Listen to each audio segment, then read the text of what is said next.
ADMAക്ക് പണം നൽകാത്തതിനെ തുടർന്ന് യുവാവ് മാതാപിതാക്കളെ ആക്രമിച്ചു എന്നാണ് ആ റിപ്പോർട്ട്. താനൂർ പോലീസ് ഇടപെട്ട് യുവാവിനെ ഡി അഡിക്ഷൻ സെന്ററിലേക്ക് മാറ്റി.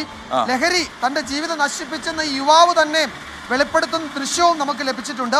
നമുക്ക് ആ ദൃശ്യവും ആ യുവാവിന് ഈ ലഹരി അയാളുടെ ജീവിതം തകർത്തു എന്ന് അയാൾ തന്നെ പറയുകയാണ്. അത് നമുക്ക് കേൾക്കാം. അതിനുശേഷം അതിന്റെ വിശദാംശങ്ങളിലേക്ക് പോകാം. പുതിയ തലമുറയോടാണ് എനിക്ക് സംസാരിക്കാനുള്ളത്. കഞ്ചാവും മറ്റും ഉപയോഗിക്കണതിന് രീതിയുണ്ട്. അല്ലാതെ വെറുതെ നിങ്ങൾ ചോറ് തിന്നാണ് ഉപയോഗിച്ച് കഴിഞ്ഞാൽ മനുഷ്യ നിൻ്റെയൊക്കെ കുടുംബത്തിലും വീട്ടിലൊക്കെ കാണുന്ന അവസ്ഥ ഉണ്ടല്ലോ, അത് ഇനിയും വ്യാപിച്ചു വരും. അപ്പോൾ സാർമാർ ഇത് വൈറലാകണം. എനിക്ക് രക്ഷപ്പെടണമെന്നുണ്ട്, പക്ഷെ മാറാനുള്ള താല്പര്യമുണ്ട് സാർ, തീർച്ചയായിട്ടും. കരീം വിവരങ്ങൾ നൽകും. സമീർ അയാൾ തന്നെ പറയുന്നു അയാളുടെ ജീവിതം ലഹരി തകർത്തു എന്ന്. അയാളെ കൈകാലുകൾ കെട്ടിയാണ് നാട്ടുകാർ പോലീസിൽ ഏൽപ്പിച്ചത്. അതുപോലെ അയാൾ മാതാപിതാക്കളെ ഉപദ്രവിച്ചു. എന്താണ് സംഭവിച്ചത് സമീർ? അയാൾ ഇപ്പോൾ എവിടെയാണുള്ളത്? അതിന്റെ മറ്റു വിവരങ്ങൾ എന്തൊക്കെയാണ്?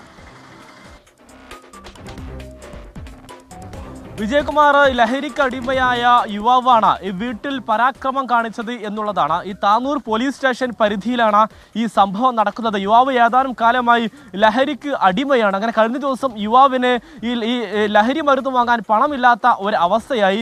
പിതാവിനോട് പണം ചോദിച്ചു, പിതാവ് പണം നൽകിയതുമില്ല. അതിന് പിന്നാലെ ഈ മൺവെട്ടി ഉപയോഗിച്ച് ഈ യുവാവ് പിതാവിനെ ആക്രമിച്ചു എന്നുള്ളതാണ്. അതിന് പിന്നാലെ മാതാവിനെയും ആക്രമിച്ചു, പിതാവിൻ്റെ പ്രായമായ ഉമ്മയെയും യുവാവ് ആക്രമിച്ചു എന്നുള്ളതാണ് ഏറെ ഞെട്ടിപ്പിക്കുന്ന ഒരു കാര്യം. പിന്നീട് നാട്ടുകാരും അയൽവാസികളും ഒക്കെ തന്നെ ഇടപെട്ടുകൊണ്ട് യുവാവിനെ കൈകാലുകൾ ബന്ധിച്ച് താനൂർ പോലീസിനെ വിവരമറിയിക്കുകയായിരുന്നു.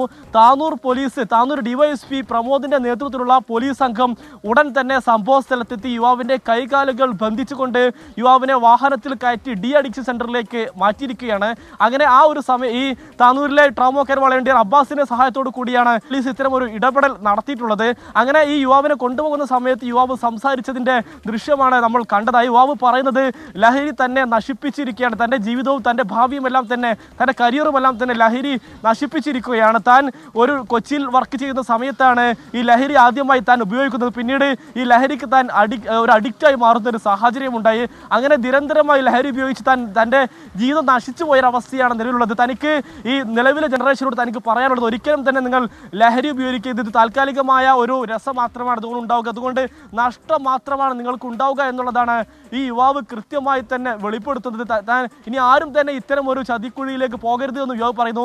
താൻ പല ഘട്ടങ്ങളിലായി ലഹരി നിർത്താൻ വേണ്ടി ആഗ്രഹിക്കുന്നു, ശ്രമിക്കുന്നു, പക്ഷേ തനിക്ക് ഒരു തരത്തിലും ഇതിന് കഴിയുന്നില്ല എന്നുള്ളതാണ് ഈ യുവാവ് പോലീസിനോട് വെളിപ്പെടുത്തിയിട്ടുള്ളത്. ഇതുമായി ബന്ധപ്പെട്ട് താനൂർ പോലീസും ഈ ലഹരിക്കടിമയായവരെ കണ്ടെത്തിക്കൊണ്ട് ഈ ട്രീറ്റ്മെന്റ് നടത്തുന്ന ഒരു വലിയൊരു പരിപാടി തന്നെ ആവിഷ്കരിച്ച് നടപ്പിലാക്കി വരികയാണ്. താനൂർ ഡിവൈഎസ്പിയാണ് ഇതിന് നേതൃത്വം നൽകുന്നത്. അതിന്റെ ഭാഗമായാണ് നാട്ടുകാർ വിവരം അറിയിക്കുന്ന എല്ലാ ഘട്ടങ്ങളിലും ഇത്തരത്തിലുള്ള ആളുകളൊക്കെ തന്നെ ഉടൻ തന്നെ ചികിത്സ ലഭ്യമാക്കുക എന്നുള്ള രീതിയിലേക്ക് താനൂർ പോലീസ് മാറിയിരിക്കുന്നത്. അങ്ങനെ കഴിഞ്ഞ ഏതാനും ദിവസങ്ങളിലെ ഇത്തരത്തിലുള്ള ആളുകളൊക്കെ തന്നെ ഈ താനൂർ പോലീസ് ഇടപെട്ടുകൊണ്ട് ഡി അഡിക്ഷൻ സെന്ററിലേക്കും ചികിത്സക്കുമായി മാറ്റിക്കൊണ്ടിരിക്കുകയാണ്. യുവാവിന്റെ കൂടി പൂർണ്ണ മനസ്സോടു കൂടി ഈ യുവാവിനെ ലഹരിയിൽ നിന്ന് മോചിപ്പിക്കാനുള്ള പൂർണ്ണമായ തീവ്രമായ ശ്രമമാണ് താനൂർ പോലീസ് ഇപ്പോൾ നടത്തുന്നത്. അതിന്റെ ഭാഗമായി കൂടിയാണ് ഈ യുവാവിനെ നിലവിൽ ചികിത്സക്കായി ആശുപത്രിയിലേക്ക് മാറ്റിയിരിക്കുന്നത്.